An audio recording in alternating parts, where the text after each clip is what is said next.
Hello mga ka-winners!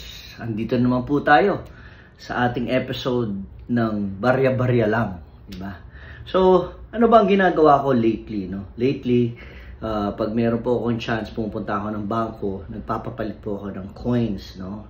Ngayon, ang nagugustuhan ko, puro mga 20 pesos coins, no? Parang ang ganda-ganda, parang gold, na parang ang sarap i-collect.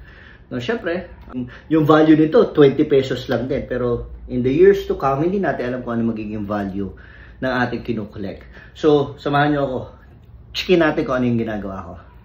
So, ito na nga po, no? Ito na yung sinasabi ko yung coins, 20 pesos. Parang mga 200 pesos to. So, ang nakuha ko sa bangko kanina is like 800 pesos. So, yeah. So, 800 pesos.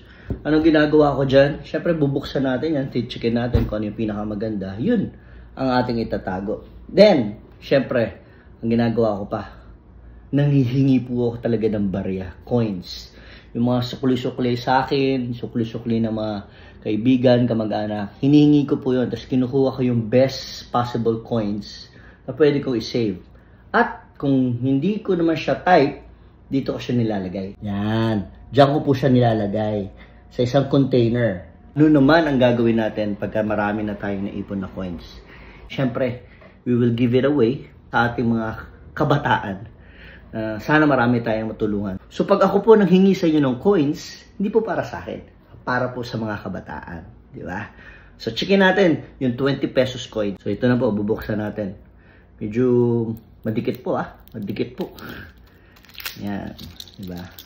So from here, I think the most shining is this one.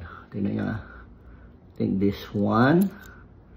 And probably this one. Itong the rest, hulog din natin. Diba? So, ganyan pa yung gagawin natin sa iba pang coins. Dito, checkin natin. So, tingnan natin kung ano pa yung pinaka-makintab. I think it is 2. 2. Lalagyan natin. No, probably another one. This one. Yan yung mga quality coins. Diba? And the rest, dunk shot. Diba? Dunk shot. Ganun din yung gagawin natin sa the next 2. Dito makikita nyo rin kung sino yung pinaka-makintab. Diba? Pinaka-okay. So I think this one is the most okay. Then the rest, hindi masyado. So dunk shot ulit tayo. Diba? Ito last set of coins natin. Tingnan nyo. Sino may pinakamakintab? Diba? Tama ba ako? Parang ako ito. This one. So, for collection. Meron pa ba? Yung iba alanganin na rin eh. Parang ito pwede pa. Ito the last one. Kintab oh. Diba? And the rest, dunk shot. So, out of 40 coins, ito yung nakuha natin na possible na makintab. Pero makikita nyo from here, meron pa rin parang stand out diba? Tingnan nyo. Meron isang stand out. Dalawa siguro. Yan. Parang ito. Yan. Stand out yan. Diba? Yan.